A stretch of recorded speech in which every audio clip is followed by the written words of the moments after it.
दोस्तों, यह कहानी राजस्थान के एक छोटे से गांव की है, जहां एक पुरानी हवेली में एक प्राचीन गुड़िया रखी हुई थी।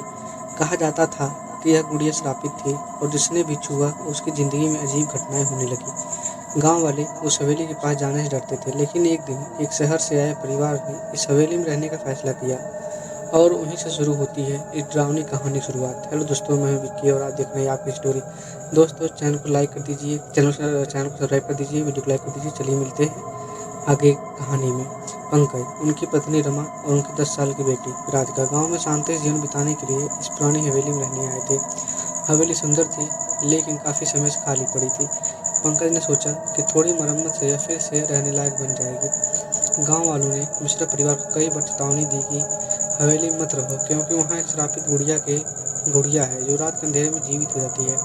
लेकिन पंकज ने इन बातों को अंधविश्वास मानकर नजरअंदाज कर दिया। हवेली के एक पुराने कमरे की सफाई करते समय राधिका को एक पुरानी लकड़ी की अलमारी मिली। जब उसने उसे खोला तो अंदर एक पुरानी बेहद सुंदर गुड़िया रखी हुई थी। गुड़िया ने एक लाल रंग की साड़ी पहनी थी और उसकी आंखें ऐसी थी जैसे वह कुछ कहना चाह रही हो। राधिका को वह गुड़िया बहुत पसंद आई और उसने उसे तुरंत उठा लिया।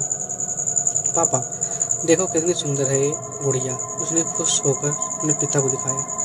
पंकज ने हंसते हुए कहा, हाँ, यह वाकई बहुत पुरानी और सुंदर है, इसे संभाल कर रखना। लेकिन उस रात से ही अजीब घटनाएं शुरू हो गई। रात को सोते समय राधिका ने महसूस किया कि जैसे कोई उसके कमरे में चल रहा है। उसने उठकर देखा, लेकिन वहाँ कोई नहीं था।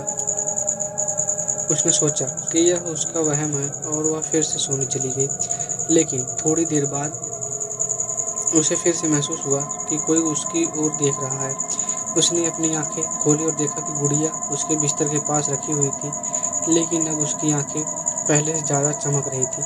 राधिका ने सोचा कि शायद यह उसकी कल्पना है और उसने गुड़िया को अलमारी में रख दिया। अगले दिन राधिका जब स्कूल से घर लौटी तो उसने देखा कि गुड़िया अलमारी से बाहर रखी हुई थी। यह कैसे हो सकता है, उसने सोचा, क्योंकि सुबह उसने खुद गुड़िया को अलमारी में बंद किया था। राधिका ने इसे फिर से अलमारी में रखा, लेकिन अब उसके मन में एक डर बैठ चुका था। रात होते ही हवेली के हर कोने से अजीब आवाज आने लगी, जैसे कोई धीरे धीरे चल रहा हो।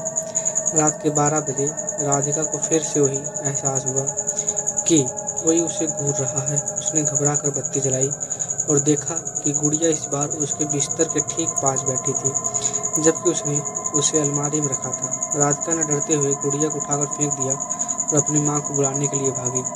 जब राधिका ने अपनी माँ को यह सब बताया तो रमा ने उसे समझाया कि शायद वह डर से ऐसा हो रहा होगा।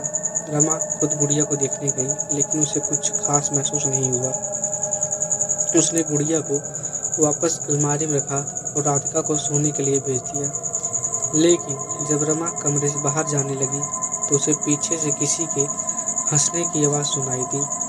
उसने पलट कर देखा, लेकिन वहाँ कोई नहीं था। गुड़िया अब भी अलमारी में बंद थी।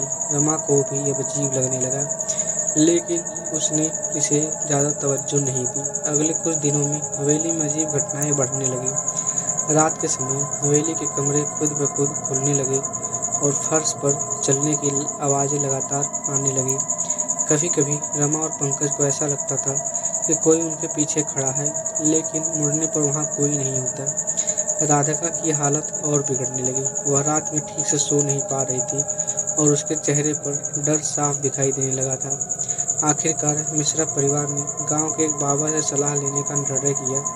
बाबा ने हवेली की सारी कहानी सुनी और उन्हें बताया कि यह गुड़िया एक आत्मा का वास है जो इस हवेली में सदियों से फंसी हुई है। बाबा ने बताया कि इस गुड़िया के कारण ही पिछले मालिकों ने यह हवेली छोड़ दी थी, क्योंकि उन्होंने भी इस श्रापित गुड़िया का सामना किया था।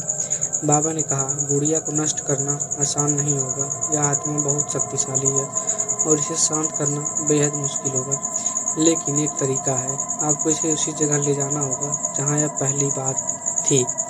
बाबा की सलाह पर पंकज और रमा ने राधिका के साथ उस पुराने कमरे में गुड़िया को वापस रखने का निर्णय लिया। बाबा ने कुछ मंत्र पढ़े और इस कमरे को बंद कर दिया और दोबारा कभी न खोला। रात को जब उन्होंने गुड़िया को कमरे में रखा तो हवेली में अचानक भयानक आवाज़ें आने लगी। हवा तेजी से चलने लगी और गुड़िया के चेहरे पर एक भयानक मुस्कान फैल गई। गुड़िया अचानक हवा में उठी गई और बाबा ने अपने मंत्र पढ़ते हुए गुड़िया को कमरे में वापस अलमारी में बंद कर दिया। जैसे ही अलमारी बंद हुई, हवेली में एक सन्नाटा छा गया। गुड़िया की हंसी आवाज़ें धीरे धीरे बंद हो गई। उस दिन के बाद मिश्रा परिवार ने उस कमरे को हमेशा के लिए बंद कर दिया और कभी दोबारा उस हवेली के उस हिस्से में कदम नहीं रखा। हवेली में अब फिर से शांति हो गई थी, लेकिन अब गांव वालों की चेतावनी अब भी बनी रही। गुड़िया अभी भी वहाँ है और जो भी उसे फिर से छुएगा उसका सामना उसी खौफनाक अंत से होगा। इसीलिए अगर आप कभी किसी पुरानी हवेली में जाएं और कोई पुरानी गुड़िया दिखे तो उसे छूने से पहले 2 बार ज़रूर सोचें, क्योंकि वह गुड़िया सिर्फ एक खिलौना नहीं बल्कि एक खतरनाक आत्मा का वास भी हो सकती है।